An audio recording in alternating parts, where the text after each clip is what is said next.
en el 2009. El índice de Gini hubiera sido 6.7% más alto, más concentrado, si no se hubieran dado ningún tipo de políticas públicas en materia redistributiva. Entonces, muy rápidamente, ¿cómo el presupuesto nacional contribuye a esta lógica de aumentar el gasto público social a los efectos redistributivos y reducir y mejorar las desigualdades? Bueno, el gasto público social es importante que aumente en términos del producto, pero concentrado en aquellos sectores donde tenga mayor progresividad. Concretamente, el gasto en educación, que es una de las prioridades de este gobierno, aumenta un 24% en el presupuesto, 6% más que el gasto total. Y eso nos permite llegar a niveles promedios de gastos en educación a nivel internacional, a nivel de los países de la OCDE. Uruguay en ese sentido tenía un rezago importante y con este nuevo presupuesto se está llegando a llegar a los promedios. ¿En qué se destina? El desafío fundamental es la infraestructura. La pobreza se concentra en los niños. Más del 40% de los niños menores de 6 años viven en situación de pobreza. Por lo tanto, la inversión en centros CAIF, en planes CAIF del INAU, en escuelas de tiempo completo, a los efectos de llegar con escuela de tiempo completo a todas las escuelas que están en contexto crítico en el Uruguay, que son unas 300. Ahora tenemos 135 escuelas de tiempo completo. Hay que llegar a 246, 300 al fin del periodo, a los efectos de cumplir el objetivo de que todas las escuelas en contexto crítico estén cubiertas por escuelas de tiempo completo, y algo similar con los liceos en esas áreas. Las inversiones de la UDELAR están apostando a la inversión en infraestructura en el interior del país para aumentar la cobertura en ese sector, que es justamente donde se encuentran las mayores debilidades de alcanzar metas en materia de matriculación con los estudiantes del interior.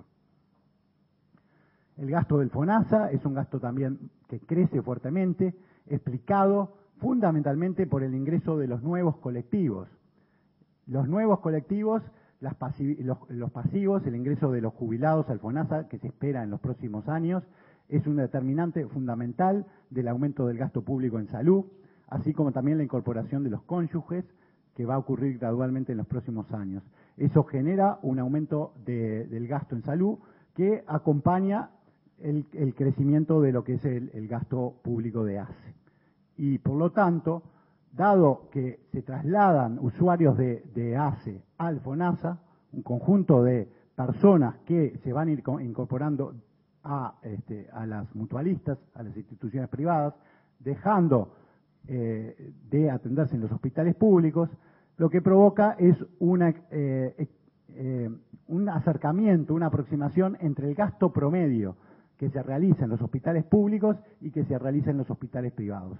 Y como hemos dicho, el gasto en los hospitales públicos es uno de los gastos más progresivos que tiene el Estado uruguayo, por lo que esto de alguna forma también contribuye al aumento de la equidad. Las inversiones en vivienda es un sector que es un área donde Uruguay de alguna forma ha tenido un rezago importante, y el presupuesto nacional apuesta a un fuerte aumento en las inversiones en vivienda, como también gasto social, que permitirán duplicar el número de soluciones habitacionales en este periodo. Y finalmente, el otro componente de vivienda es el programa Juntos, que implica un aumento adicional de unos 105 millones de pesos anuales para el desarrollo de intervenciones puntuales de mejorar las condiciones de vida de las personas en situaciones de pobreza extrema. A esto se agrega el aumento de las transferencias monetarias incluidas en el presupuesto nacional, con el objetivo de alcanzar las 500.000 asignaciones familiares al final del periodo, y la duplicación de las tarjetas alimentarias para 30.000 hogares bajo la línea de indigencia. Ahí tenemos los montos de los aumentos que se dan en las tarjetas alimentarias, que resultan realmente significativos. Otras medidas de protección social a mencionar: el aumento de la jubilación mínima, el aumento del tope del subsidio de la enfermedad y la incorporación al FONASA de los hijos de desocupados. Todas medidas que apuntan a mejorar la red de protección social de nuestro país. finalmente, ¿cuáles son los desafíos para mejorar la calidad del gasto público? Acá el tema en sí daría para mucho tiempo.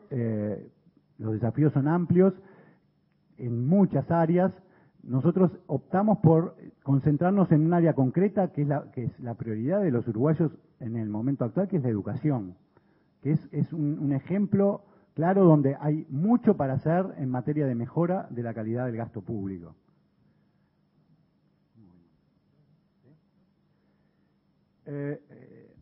Aún no se perciben impactos relevantes del esfuerzo presupuestal realizado en el periodo pasado.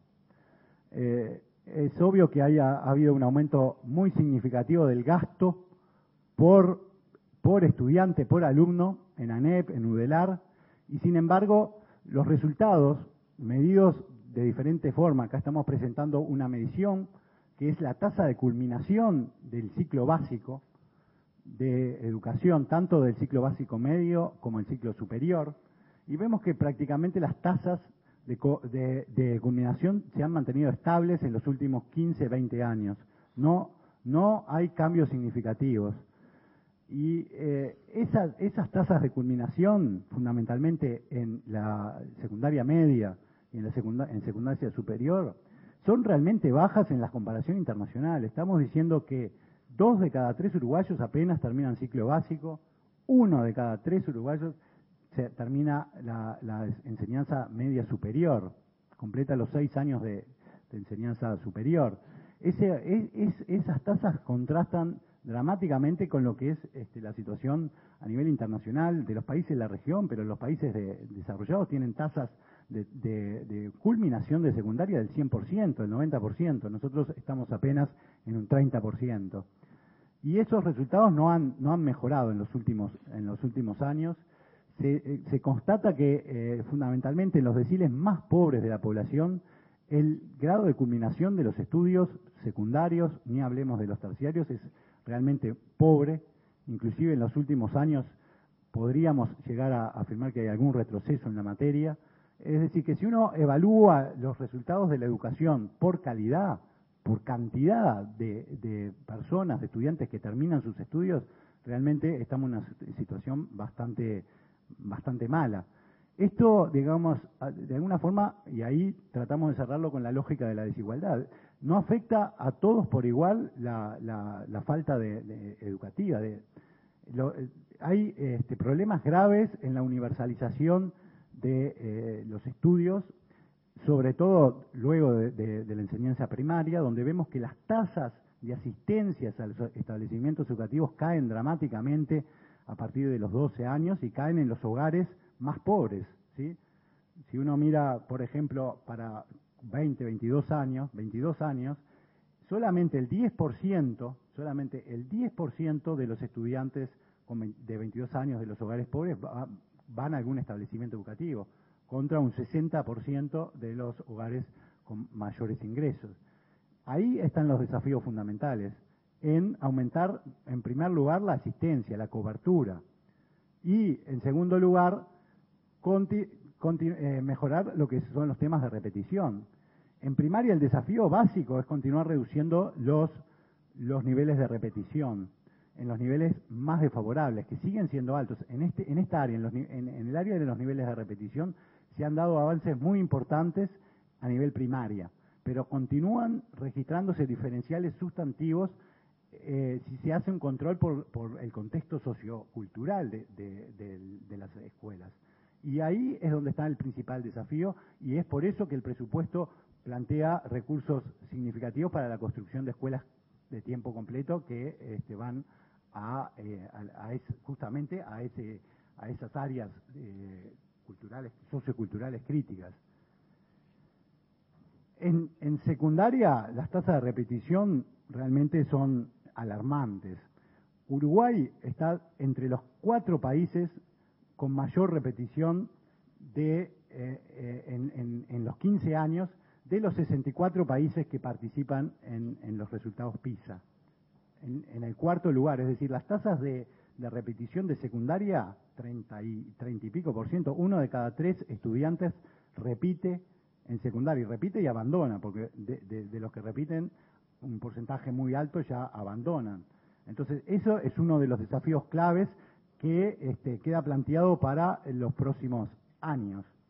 Ni hablemos de lo que es la calidad, del aprendizaje, medido por los resultados. Hace una semana se divulgaron los resultados de las pruebas PISA, que nos muestran que no hay avances significativos en materia de resultados de aprendizaje en Uruguay entre el 2003 y el 2009. Básicamente se han estancado los resultados en matemática, en lectura, en ciencias, no se observan mejoras, y eso es relevante si se parte de la realidad de que estamos en un nivel de aprendizaje que es bastante más bajo que el promedio de los países desarrollados. Y por último, el otro aspecto que es realmente preocupante de los resultados PISA recientemente divulgados es el porcentaje de estudiantes que están por debajo de un nivel mínimo, de un umbral mínimo de competencia. Aproximadamente el 50% de cada dos hay un estudiante en matemática que no logra superar el nivel mínimo de aprendizaje de acuerdo a esos test. Son niveles realmente muy malos que plantean hacia adelante ese desafío. Como cierre podemos decir, Uruguay puede hacer un esfuerzo muy grande en preservar, aumentar el gasto social, en redireccionarlo hacia los gastos más progresivos, la enseñanza, la salud, pero de alguna forma el desafío planteado es que ese aumento de gastos se repercute en una mejora de los resultados y una mejora de la calidad. Ese básicamente es el desafío planteado. Muy bien.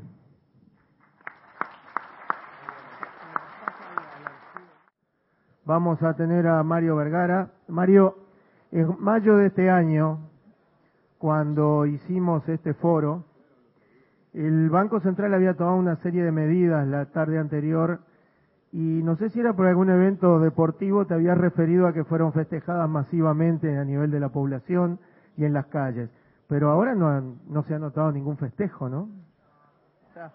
Ya habrá oportunidad, habrá oportunidad. Nosotros tenemos visión de largo plazo. Me boicotean, me pasan los murciélagos, me boicotean. Está bien. Además, es una forma interesante de avisar que se te acaba el tiempo, ¿no? Cuando ves pasar el murciélago. Bueno, adelante, Mario. Muchas gracias. Bueno, ahora justamente en el corte, varios amigos me decían, ¿cómo vas a hacer para meter al Banco Central con la equidad? ¿Verdad? Y a mí me resulta tan natural y tan evidente que creo que es lo que hace todavía más necesario de repente seguir conversando, seguir discutiendo estas cosas. Por supuesto, corresponde agradecer a ACDE la posibilidad de siempre de intercambiar opiniones, ideas, sugerencias con todos ustedes, así que bueno, comencemos un poco cómo podemos observar un Banco Central al servicio de la equidad. La presentación va a tener básicamente dos partes. La primera, más conceptual, justamente que refiere a cuál es el rol de la banca central y cómo interactúa ese rol con el desarrollo económico y con la equidad. Y a diferencia quizás de lo que Fernando y Andrés han mostrado, que es todo lo que pueden hacer las políticas públicas por la equidad. Capaz que el Banco Central sí no se visualiza tan directamente vinculado a esto, porque creo que la mejor forma de presentar la relación entre Banco Central y equidad es todo lo que desde las políticas públicas y en particular desde las políticas bancocentralistas se puede evitar a favor de la equidad. Entonces, en la primera parte de la presentación vamos a tratar entonces de desarrollar este aspecto conceptual que relaciona los roles, las funciones del Banco Central con el desarrollo económico y la equidad, para luego justamente mostrar o transparentar cómo estamos desarrollando esos roles, con qué lógica, con qué grados de avances se están desarrollando la gestión que nosotros planteamos como gestión estratégica del Banco Central desde la aprobación del primer plan estratégico del Banco Central el año pasado. Comencemos entonces la primera parte, Banco Central, Desarrollo Económico y Equidad.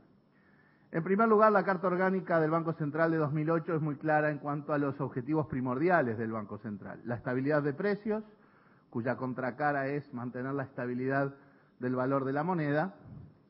El sano desarrollo del sistema financiero, otorgándole al Banco Central los roles sustanciales de regulación y supervisión del sistema financiero en sentido amplio, ¿verdad? Bancos, mercado de valores, administradoras de fondos de pensión, mercados de seguros, administradoras de crédito, etcétera, etcétera, etcétera. Y la preservación del sistema de pagos, ¿verdad? Esa cadena de pagos que facilita y abarata las transacciones en la economía a partir de la red de cuentas bancarias que hay en el país y que sin duda constituye lo que los economistas llamamos un bien público, es decir, algo que no está en el objetivo concreto de ningún agente, más que de la responsabilidad del Banco Central, pero que le abarata y le facilita la vida a todo el sistema económico, a las empresas, a las familias. Cumplir razonablemente con estos tres roles básicos, inflación baja o estabilidad de precios, regulación, supervisión del sistema financiero y preservación de la cadena de pagos, hacer esas cosas razonablemente, obviamente contribuyen a la credibilidad y a la perspectiva de largo plazo de las políticas macroeconómicas y facilitan la toma de decisiones, las decisiones fundamentales de ahorro, de crédito, de inversión. Una buena red de seguridad financiera, es decir, toda una estructura razonable, bien estructurada y con roles bien definidos, que hacen a la regulación, supervisión y promoción del desarrollo del sistema financiero, reduce también la vulnerabilidad del sistema. Ya vivimos periodos e impactos de lo que son situaciones en el sistema financiero en donde fallan los mecanismos de regulación y supervisión. Acá voy a saltearme un punto y pasar al final, que es, solo pueden desplegarse políticas productivas y sociales, y por lo tanto todas las políticas que Fernando y Andrés desarrollaron, de manera sostenible, de manera duradera, de manera efectiva, solo en contextos de estabilidad económico y financiera. Desde ese punto de vista, desde el punto de vista de qué es lo que puede hacerse o puede no hacerse si no hay estabilidad de precios, si no hay estabilidad en el sistema financiero o si no funciona la cadena de pagos, es que uno tiene que visualizar estos roles como complementarios de las políticas productivas y las políticas sociales, en la medida en que están protegiendo a la sociedad de los impactos de las crisis financieras, de las crisis de precios, de las crisis en la cadena de pagos. Y principalmente quienes más se ven afectados son aquellos que no se pueden proteger de una corrida bancaria, de una alta inflación, ¿verdad? Y aquellos que no se pueden proteger típicamente son los sectores más desfavorecidos de la sociedad. Tienen menos capacidad de cubrirse de los efectos perversos de la inflación y las crisis financieras. El Banco Central tiene un rol sustancial en contribuir a la estabilidad económica y financiera. ¿Y por qué es importante esta estabilidad? Vamos a reiterarlo. Pero ahora por la negativa, digamos, desde la otra perspectiva. No conocemos experiencia que muestre que el desarrollo económico y social se dé en un contexto de desequilibrio macroeconómico y financiero. No hay experiencias que relacionen desequilibrios macroeconómicos, desorden macroeconómico, con avance en el bienestar de la gente y mucho menos en la equidad. Nunca cayó tanto la producción, ni aumentó tanto la pobreza como cuando hubo en el Uruguay crisis bancarias y descontrol macroeconómico. Desde esta perspectiva es que creemos que los roles fundamentales del Banco Central deben ubicarse dentro de las primeras políticas sociales que tiene el Estado. Porque evitar crisis financieras, evitar alta inflación, evitar descontrol macroeconómico, responsabilidad obviamente de las autoridades económicas y particularmente también del Banco Central, es generar un mejor punto de partida, no solo para el desarrollo, sino también para generar condiciones de igualdad de oportunidades y de equidad en la distribución del ingreso. despreciar la estabilidad de precios y la estabilidad financiera